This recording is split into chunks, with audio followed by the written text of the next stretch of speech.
They say a sailor's greatest fear is the storm. They're wrong. The real fear isn't the rage you can see screaming across the surface. It's the silent, patient hunger from the deep, the one you never see coming. A storm doesn't snap a steel hull in half. It doesn't have arms to crush a ship like an eggshell. And it sure as hell doesn't have eyes the size of portholes that stare back at you from the dark, right before it drags you under. They call it the Kraken. I just call it the reason I'm here. I didn't come to Norway to believe in the legend. I came to face it. Geta. The port of Bergen met me with a cold, damp embrace. A persistent, needle-fine drizzle fell from a sky the color of slate, slicking the ancient cobblestones and shrouding the colorful wooden facades of Bergen in a somber gray mist. The air tasted of salt, diesel, and something older, wet stone and cold history. It was the kind of bleakness that seeped right through a leather jacket and settled in your bones. A perfect place for secrets. I wasn't here for the fjords or the history. I was here because of a ghost. A local newspaper, its edges already soft with damp, was tacked to the outside of a kiosk. The headline was stark: "Tragedy at Sea." I'd read the official report online. The Leviathan, a modern fishing trawler with an experienced crew, had vanished during a squall. The official cause was listed as sudden, catastrophic failure. A tidy explanation. Too tidy. My instincts, the ones that had kept me alive when logic failed, screamed that it was wrong. Modern vessels don't just disappear. Not like that. They send a distress call. They leave an oil slick, a life raft, something. The Leviathan had left nothing but a hole in the world, a silence where a scream should have been. I watched the low, heavy clouds roll in from the North Sea, swallowing the horizon. The official report blamed the weather, but the weather was a constant here, a known enemy. The crew of the Leviathan would have been prepared for it. No, this wasn't a typical maritime accident. It didn't feel like an accident at all. It felt like an abduction. Tassa. Pulling up the collar of my jacket against the biting wind, I headed towards the low-slung buildings huddled by the docks. The official reports were a dead end. The truth wasn't in the clipped, clean language of a government document.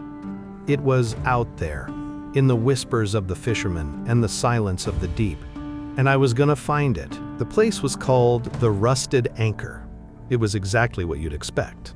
A low-ceilinged, dimly lit cavern that smelled of stale beer, fried fish, and damp wool. The low murmur of Norwegian filled the air, punctuated by the clink of glasses and the occasional bitter laugh. Weathered men with hands like gnarled roots hunched over their drinks, their faces etched with the lines of men who fought the sea for a living and didn't always win. I took a seat at the bar, ordered a local pilsner I couldn't pronounce, and listened. For half an hour, I heard talk of quotas, engine trouble, and the biting cold.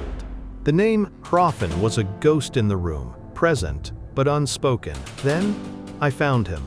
An old man, sitting alone in a dark corner, staring into a glass of aquavit as if it held the answers to the universe.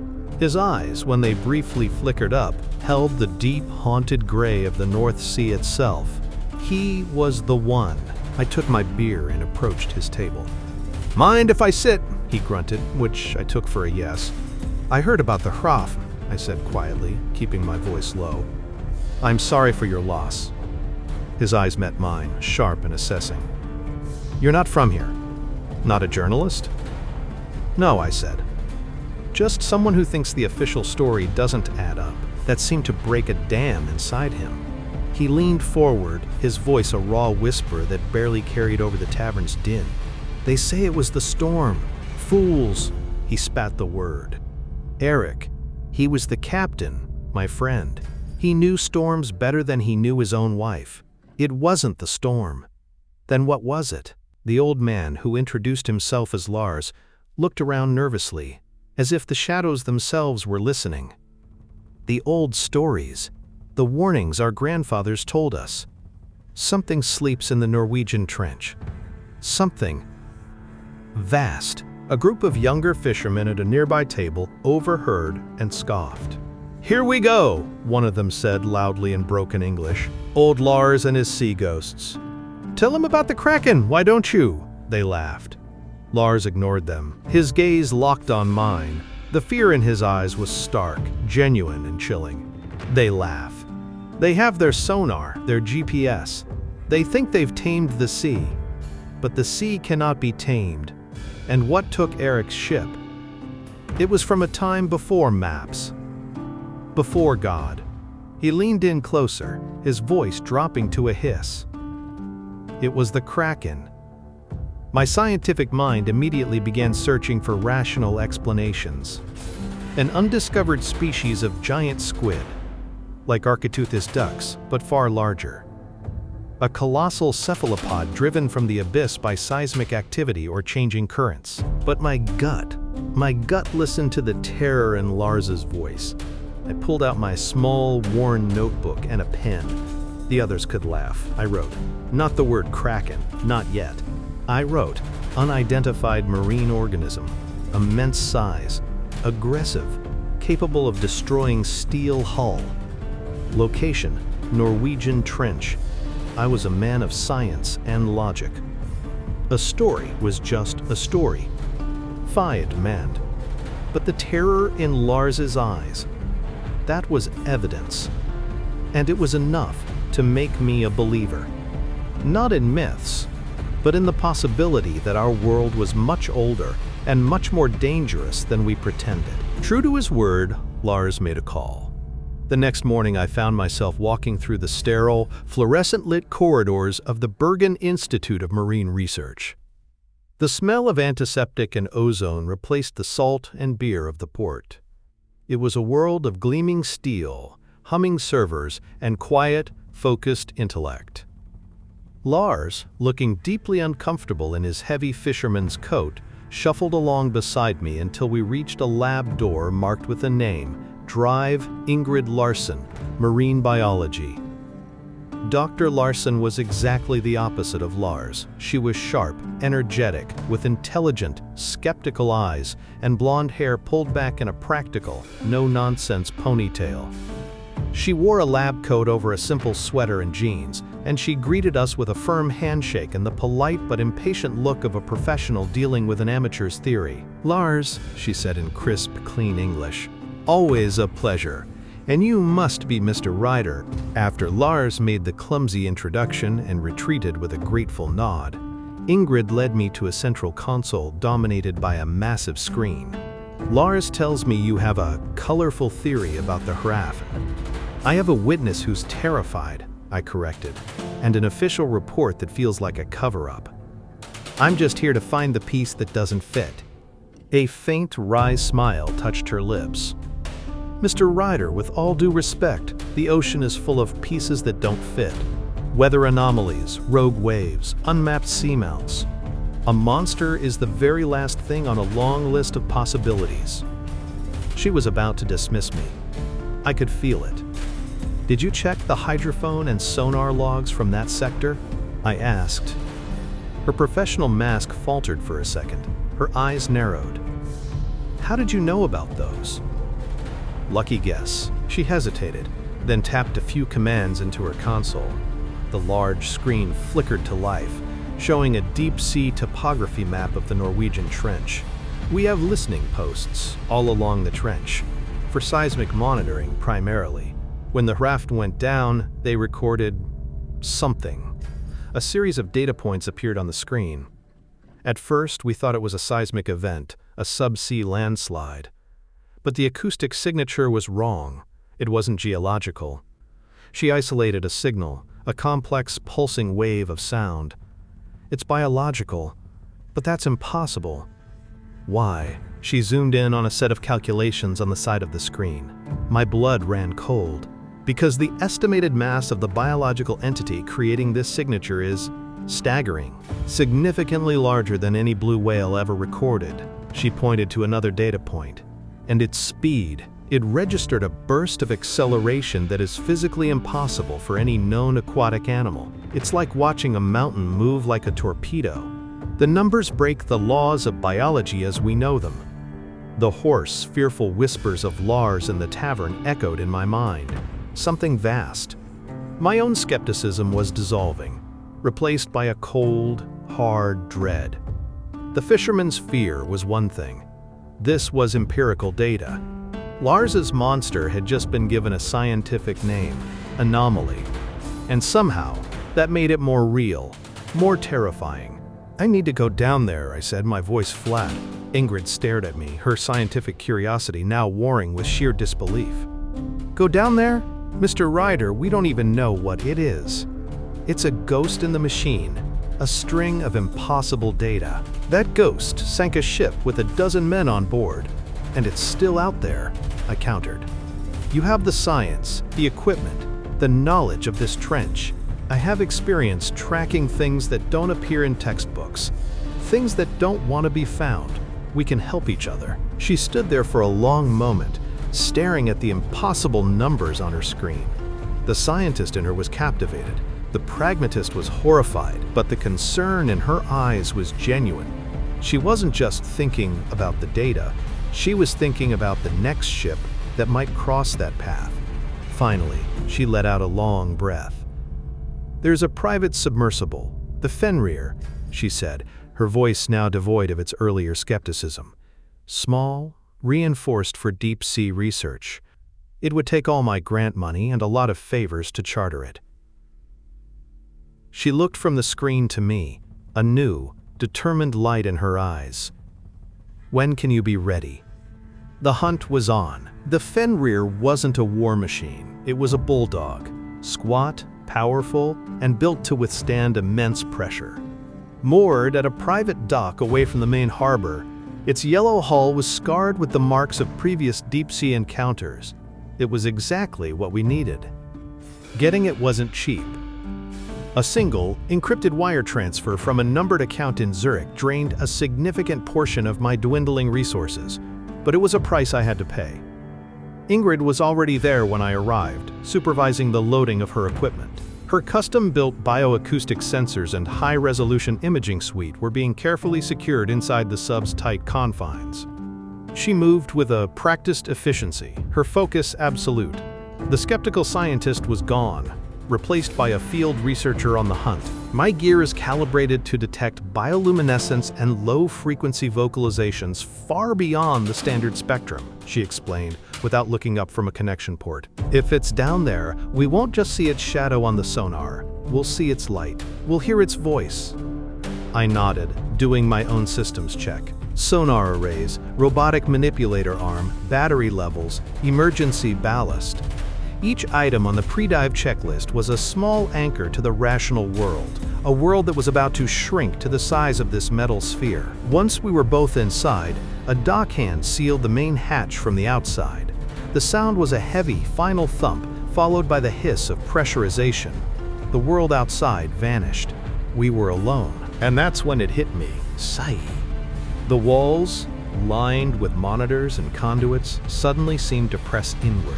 The recycled air felt thick, heavy in my lungs. The low hum of the life support system sounded like the breathing of a buried giant. It was an old, familiar terror, a phantom sensation of being trapped, of the walls closing in, of the immense, crushing weight of the world resting right on top of me. My knuckles went white where I gripped the pilot's controls. Claustrophobia. A stupid, irrational fear for a man who willingly entered places like this. I squeezed my eyes shut for a second, forcing the panic down. I focused on the checklist in my mind, on the green and amber lights of the control panel, on the mission. Breathe. Focus on the mission. The monster outside is real, the one inside is not. "Everything okay, Alex?" Ingrid's voice cut through the fog. She was looking at me, a flicker of concern in her eyes. I forced my hands to relax, taking a slow, steadying breath, just ready to get going. I met her gaze, hoping she couldn't see the lie. "No turning back now." "There never was," she replied, her own eyes fixed on the depth gauge as our descent began. The Fenrir slipped beneath the waves, leaving the gray sky of Bergen behind. We were descending into the dark, into the abyss, into the heart of the legend. And I was trapped in a steel coffin, hunting a ghost. The descent was a journey into another world. The last vestiges of sunlight faded from a murky green to an inky, absolute black. The only universe that existed was the small, illuminated sphere of our cockpit, adrift in an infinite void. Outside, the temperature gauge plummeted. The sub's hull began to groan and creak under the immense pressure, a constant, unnerving reminder that tons of water were trying to crush us into a fine paste. We're approaching the last known coordinates of the Hrafen. Ingrid's voice was steady, professional, but I could see the tension in the set of her jaw. Her eyes were glued to the sonar display, a ghostly green landscape of the abyssal plain. Sweeping the area now, for what felt like an eternity, we saw nothing but the jagged teeth of rock formations and the slow, hypnotic drift of marine snow. The claustrophobia I'd felt earlier was a distant memory, replaced by a primal dread of the vast, empty darkness outside. Then, a shape appeared on the sonar. "Got something," Ingrid said, her voice tight. "It's big. Unnatural angles, not a rock formation." "Bring us in slow," I commanded, my hands firm on the controls. External lights on full. Two powerful beams of white light stabbed into the darkness, cutting a path through the swirling silt. And then we saw it. It was the Hrafen, or what was left of it. It rested on the sea floor like the pale, twisted skeleton of some great beast, but it wasn't broken apart by an explosion or ripped by a reef. It was crushed. The thick steel hull, designed to withstand the fury of the North Sea, was warped and buckled. The superstructure was bent at an impossible angle, as if a giant had casually twisted it. It looked less like a shipwreck and more like a discarded, crumpled can. "My God," Ingrid whispered, her face pale in the glow of the monitors. I maneuvered the Fenrir closer, using the robotic arm's camera for a better view. That's when we saw the real proof, the evidence that defied all logic. Along the mangled hull was a series of perfectly circular depressions, each the size of a dinner plate. They were arranged in a clear, undeniable pattern. They weren't impact craters, they were impressions, pressed deep into the steel itself. Bixipede, the suction marks of a cephalopod. But no squid known to man had suckers that large, or the strength to leave such devastating marks on a steel trawler. Ingrid stared, speechless, her scientific foundation crumbling before her eyes. "The compressive force," she finally managed, her voice barely audible. "It's astronomical. Nothing we know of can do this." The old fisherman's story wasn't a legend anymore. It was a police report. The physical evidence lay before us, undeniable and terrifying. The why and how of the Hrafen's sinking was no longer a mystery. Only the what remained. A cold certainty washed over me. This wasn't just a shipwreck. It was a kill site. And we were parked right in the middle of it. We didn't linger at the wreck. There was nothing left to learn there except the different ways steel can be made to scream. The only thing that mattered now was finding what did it. "I have it," Ingrid said, her voice a low, focused hum. She pointed at a faint, rhythmic pulse on her bioacoustic monitor. The same signature we registered before. The ghost. It's moving. "Where?" I asked, my gaze sweeping the blackness outside the viewport, seeing nothing. "Deeper, towards that unmapped trench to the northeast."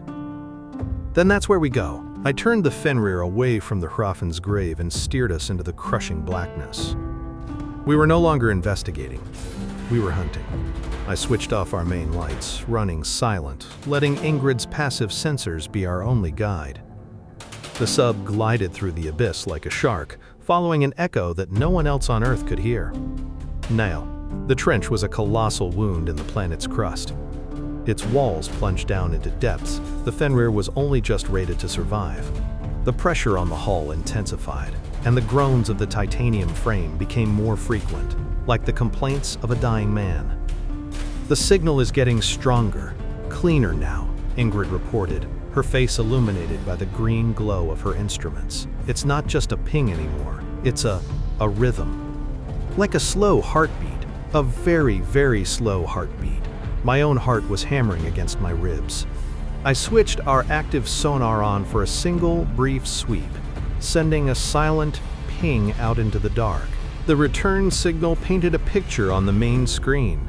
We saw the sheer, vertical walls of the trench on either side of us, and below us, the canyon floor. Except it was moving.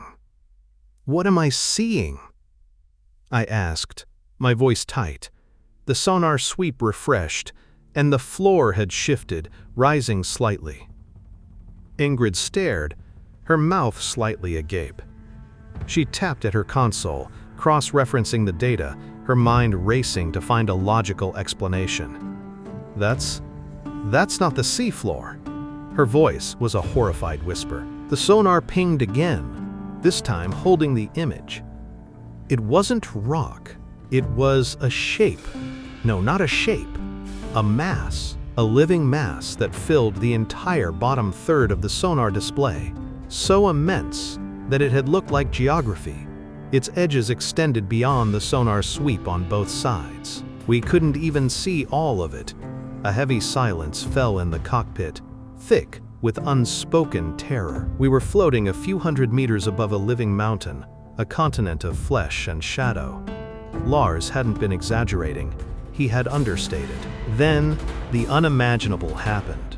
The mass on the screen began to shift, to turn, its colossal form moving with a slow, deliberate grace that defied its scale. It was turning towards us. "Alex," Ingrid breathed, her hand flying to her mouth. "I think it heard us. I think it knows we're here." For a long moment, there was nothing but the soft hum of the Fenrir's systems and the impossibly large shadow on our sonar. Then, from the absolute darkness below, light bloomed. It wasn't a single source. It was a constellation of cold, blue lights, flickering to life like an abyssal city waking from a 1,000-year slumber. The lights weren't random. They moved in intricate, shifting patterns, illuminating the colossal form they belonged to. The Kraken rose. It wasn't a squid. That word was an insult to the sheer primeval scale of the thing. This was a living mountain, an entity from a forgotten era of Earth's history. Its mantle, shaped like a colossal arrowhead carved from living shadow, was the size of a hill. Its skin was a shifting tapestry of deep purples and blacks, alive with the mesmerizing, hypnotic bioluminescent patterns, and then it opened its eyes. They weren't the flat, vacant eyes of a fish or a squid. They were vast, luminous orbs, each one larger than the Fenrir's main viewport.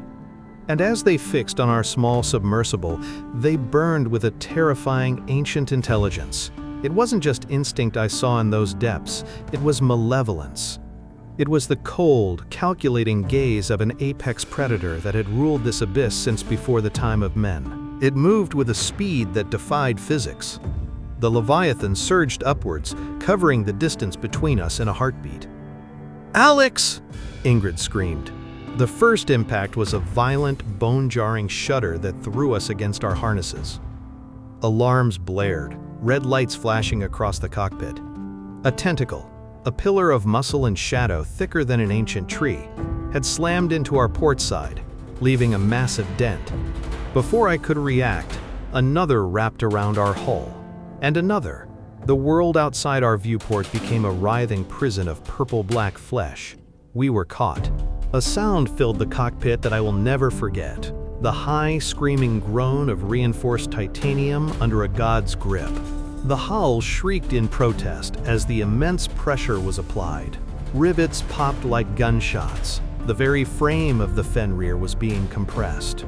I stared at the camera feed from the robotic arm. The same perfect circular shapes we saw pressed into the Hrafn's hull were now being stamped onto ours, the immense suction leaving its mark on our failing armor. "Full reverse thrusters!" I yelled, my hands flying across the controls, but it was useless. We were a toy in its grasp, a tin can in a hydraulic press. The Kraken was not just attacking us, it was examining us, crushing us, exerting its absolute dominion over its territory. It saw us as nothing more than an irritant, an insignificant trespasser, and it was pulling us down, dragging our steel coffin deeper into the heart of its domain. There was no thought, only reaction. I slammed the controls for the manipulator arm, the small robotic limb extending from our bow. It was designed for collecting samples, not for combat, but it was all I had. I aimed its pincer-like claw at the colossal, luminous eye staring in at us and jabbed. The Kraken reacted with a spasm of fury. It didn't scream. The sound was a low-frequency, subsonic thrum that vibrated through the hull and into our very bones, but it recoiled. The immense tentacle loosened its grip for a fraction of a second. It was enough. Full power to all thrusters. Now! I roared, pushing the engines past their safety limits. The Fenrir shot out of the monster's grasp like a cork from a bottle. We were free, but we were wounded and deep in enemy territory. "Damage report!" I yelled, my knuckles white on the controls. "Hull integrity at 60%. We're taking on water in the aft ballast tank." Ingrid's voice was sharp, cutting through the blare of the alarms. "And Alex, we have another problem. The surface. A massive storm has rolled in. We're caught in violent deep-sea currents. The turbulence is off the charts." She was right. The Fenrir was no longer stable. It was being tossed and buffeted by invisible forces, like a leaf in a whirlwind. Escaping to the surface was no longer an option. We were trapped down here, in the dark, with it. The claustrophobia came back with a vengeance. The groaning hull, the flashing red lights, the knowledge of the storm above and the monster below, it all converged into a single, suffocating point of terror. The cockpit felt like a shrinking fist. The monster outside is real, I told myself, a cold sweat breaking on my brow. The one inside will kill you faster. I channeled the fear, converting the raw panic into hyper-focus. I had to fly. The Kraken came at us again, not with a clumsy grab, but with a calculated, predatory grace. A tentacle shot out from the dark like a living spear. "Right side! It's coming from the right!"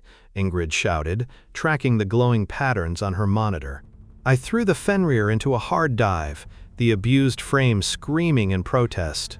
The tentacle missed us by inches, slamming into a rock face with a sound like a depth charge exploding, showering us with stone fragments.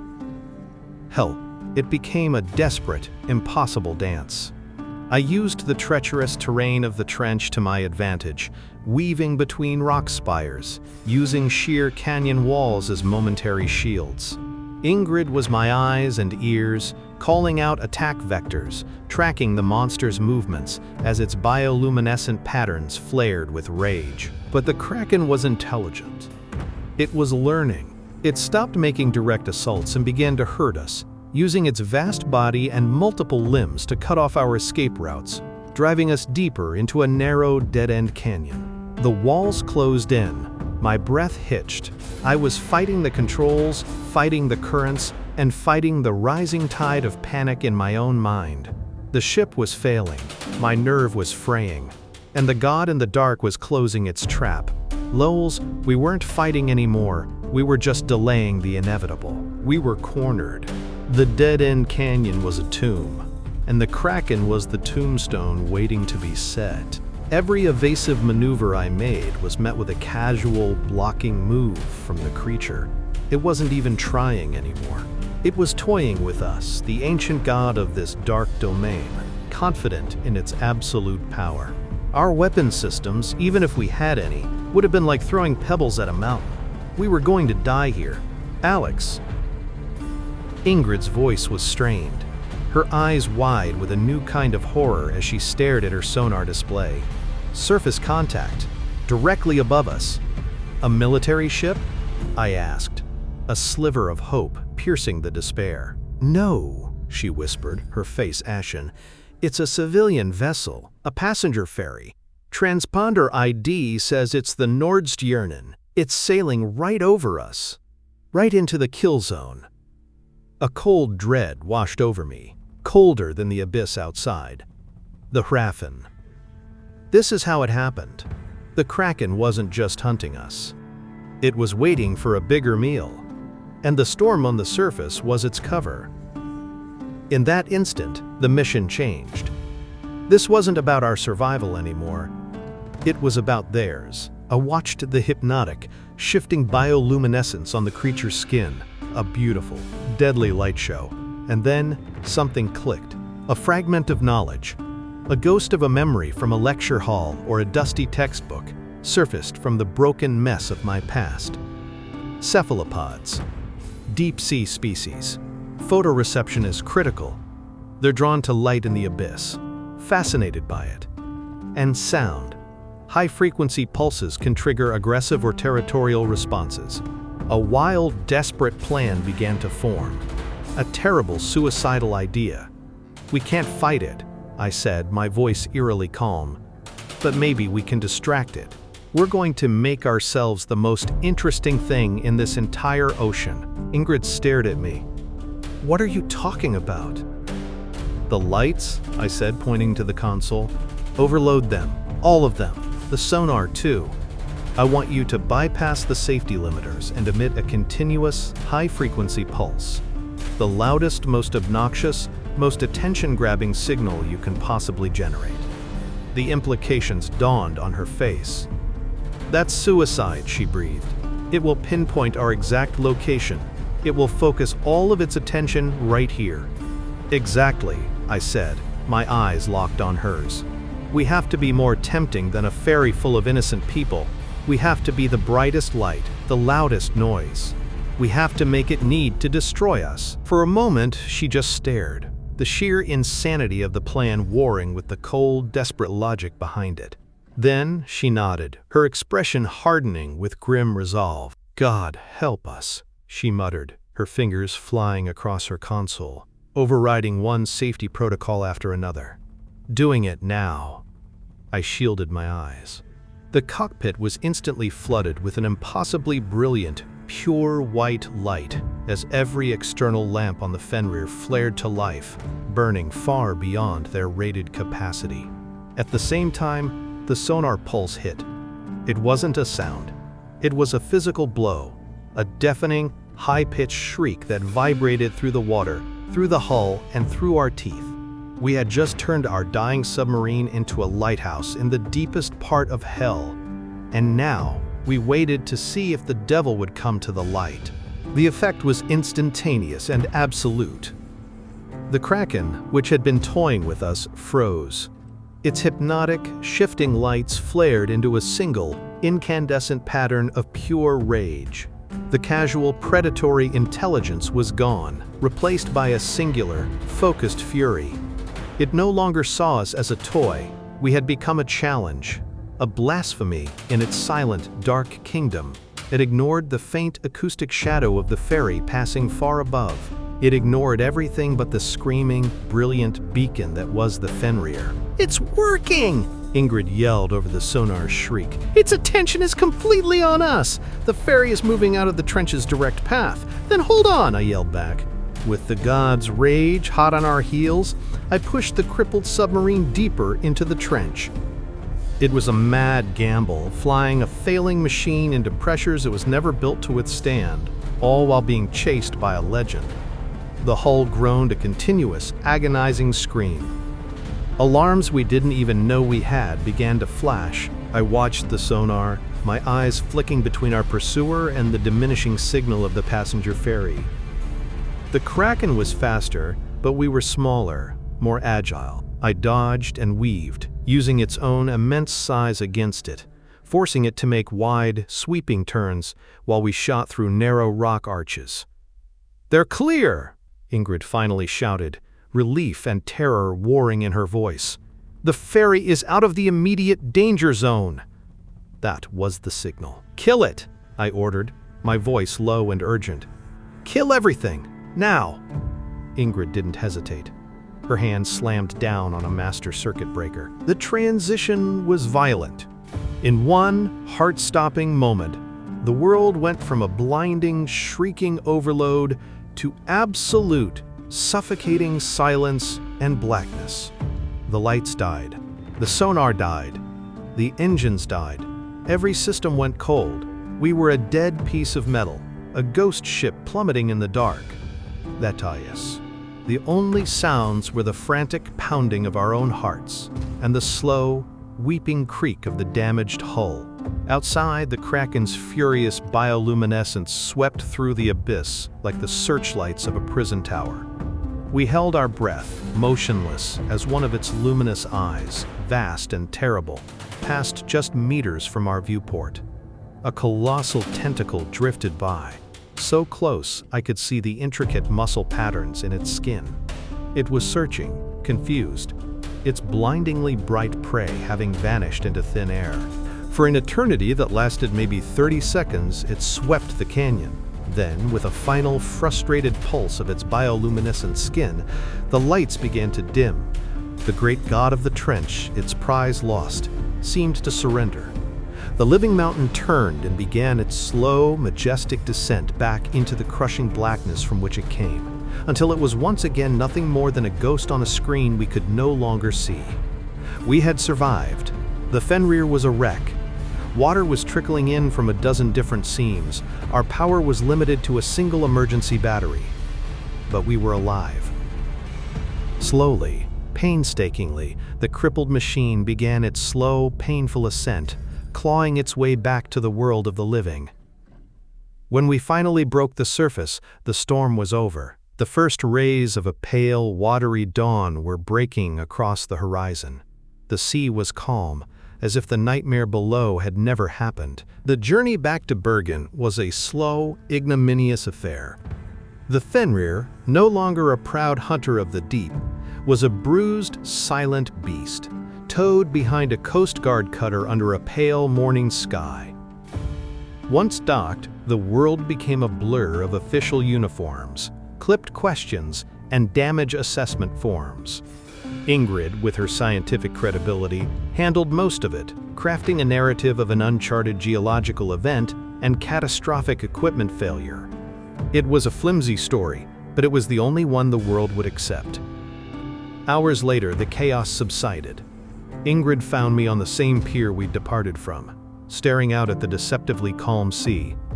The setting sun painted the clouds in hues of orange and purple, a beautiful lie that hid the blackness beneath. She stood beside me in silence for a long moment. "My instruments recorded data that my textbooks say is impossible," she said finally, her voice soft. "Compressive forces that defy physics. A biological signature the size of a city block." She shook her head, a small, weary smile on her face. "Science doesn't have a word for what we saw." I just nodded, too tired to speak. A deep, bone-weary exhaustion had settled into me, a fatigue that went beyond muscle and into the soul. "Those people on the ferry," she continued, her gaze fixed on the horizon. "They'll go home tonight, kiss their families, and never know that they were seconds from being erased. They'll never know that you saved them." "We saved them," I corrected quietly. She looked at me, and for the first time I saw past the sharp, analytical scientist. I saw the person who had descended into hell and come back. Her eyes held a profound, unspoken respect and a shared understanding of the terror we had witnessed. "Get some rest, Alex." She turned and left, leaving me alone with the gulls and the gentle slap of water against the pilings. I sat on the cold wood of the pier for a long time, the world feeling unsteady beneath me. Finally, I reached into my jacket and pulled out my worn notebook and pen. My hand was trembling slightly, not from cold, but from sheer adrenaline backlash. I flipped to a clean page and began to draw. My pen moved with a strange certainty, my mind replaying the impossible images from the deep. I sketched the vast, arrowhead mantle, the nightmarish tangle of tentacles, the terrible, intelligent eye, but my focus kept returning to one detail: the lights. I didn't just draw them as spots of light, I traced their intricate, shifting configurations. They weren't random flashes, they were patterns, complex, deliberate, almost like circuitry, like a language I almost understood. I shaded the lines, trying to capture the cold, blue glow. the way they pulsed in a rhythm that was both hypnotic and terrifying. Eka! I wasn't just drawing a monster. I was tracing a message, and I had no idea who it was for. The page was almost full, a chaotic but meticulous map of the Kraken's living life. I stared at one specific pattern, a complex spiral that pulsed from the creature's mantle just before it attacked. It wasn't random. It was too perfect, too symmetrical. My mind wrestled with it, trying to find the logic, the reason. And then the world fractured. The scent of salt and sea was gone, replaced by the sterile smell of ozone and antiseptic. The gentle lapping of waves was silenced by the low, oppressive hum of powerful machinery. A sharp, splitting headache bloomed behind my eyes, and the dim light of the Bergen pier dissolved. I was somewhere else, somewhere cold and dark. I was standing in a vast, cavernous laboratory. My own hands, I saw, were covered by black tactical gloves. Before me stood a tank, a colossal cylinder of reinforced glass that reached from the floor to the high, shadowed ceiling. It was filled with a murky, glowing green liquid that bubbled slowly, ominously. And inside, suspended in the sickly green light, was a creature. It was a juvenile form, perhaps only the size of a car, but its shape was unmistakable. The arrowhead mantle, the nascent tentacles twitching in unnatural spasms. And on its pale, translucent skin were the lights. The same cold blue bioluminescent patterns. They flickered weakly, erratically, a mirror image of the drawing clutched in my hand in another reality. The creature convulsed, a silent scream in its glowing prison. A voice cut through the hum, cold, clipped, and full of triumphant arrogance. A voice I knew from the deepest recesses of my nightmares. Marcus Thorne. Project Leviathan is a success, the voice declared from the shadows. We've cracked their genetic code. Now we can control the old gods. The vision shattered. I gasped, a raw, ragged sound. The pen slipped from my nerveless fingers, clattering onto the wooden planks of the pier. My head throbbed, the memory fading, but the knowledge it left behind branding itself onto my soul. I stared down at the drawing, then out at the black, silent water. The Kraken. Project Leviathan. A horrifying understanding crashed down on me with more force than any ocean pressure. The creature we fought, the ancient terror from the abyss. It might not be entirely natural. The agency hadn't just found it. They had studied it, manipulated it, maybe even created it. They had unlocked its very essence and turned it into a weapon. My hunt had been a lie. I wasn't tracking down random mythical beasts. I was cleaning up my old employer's failed experiments. I was chasing their escaped assets. Suddenly, the world felt infinitely more dangerous. The monster I had just survived was a horrifying force of nature. But the men who had caged it, twisted its DNA, and given it a project name, the men who sought to control the gods, they were the real devils. And I had just realized my hunt was no longer about them. It was for them.